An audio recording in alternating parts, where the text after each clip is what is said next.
Question three. I get easily tempted and fall into sin often in college. My impure mind can't handle the provocative dressing. I try but fail. I know we shouldn't blame them for dressing so, but how do I avoid this? Yeah, I mean, it's similar to the last question where I said where I answered at the last part. If I see this yielding to these thoughts as breaking my connection with the Lord, I will insulate myself. I will do things to look away immediately. I was like, this the first look is usually just the temptation. And it's a glance where you notice somebody with who's dressed promiscuously or immodestly. And that's between them and God. We can't judge them.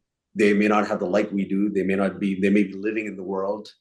So that's between them and God. It's not our job to judge them, but it's our job to judge ourselves. So rather than blaming them, we say, Lord, you allowed this temptation to come into my life to test me.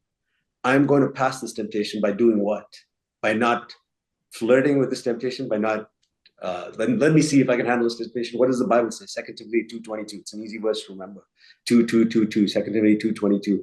Flee, run away from youthful lusts and pursue righteousness from those who, along with those who cry out to the Lord from a pure heart. Do you have a desire for a pure heart? If you have a desire for a pure heart, you'll be crying out to the Lord, preserve me in purity, preserve me in your presence. And then you'll be running away from these temptations. What does that mean? Does that mean physically running away from your classroom if somebody is there? No, it means, Lord, I don't want to look at that. I don't want to entertain the second look. The first look may be temptation. The second longer look of dwelling is what will get you. It is what will lead you into lust, into temptation, into your imagination, and into sin. And you've already sinned the moment you've entertained that. And so the moment that glance comes up, whether it be something that comes up on your newsfeed, on social media, on the internet, when you're looking at something else, maybe you're innocently surfing, some ad popped up with somebody immodestly dressed. What do you do with that? Run away, close the browser window, run away, close the app, stay away from it, put some limits on your apps, put some boundaries on that, delete the app if that's what it takes. If that's provocative, sit in the opposite corner of the person who's dressed that way.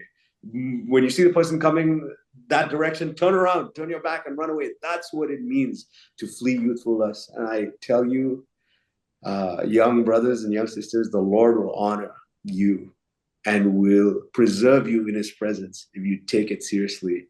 That you cry out to Him in a strong desire to stay pure, rather than be loose with it and say like, oh, I think I can live with that. I think I can be here and not run away and still be an overcomer and still be in God's presence.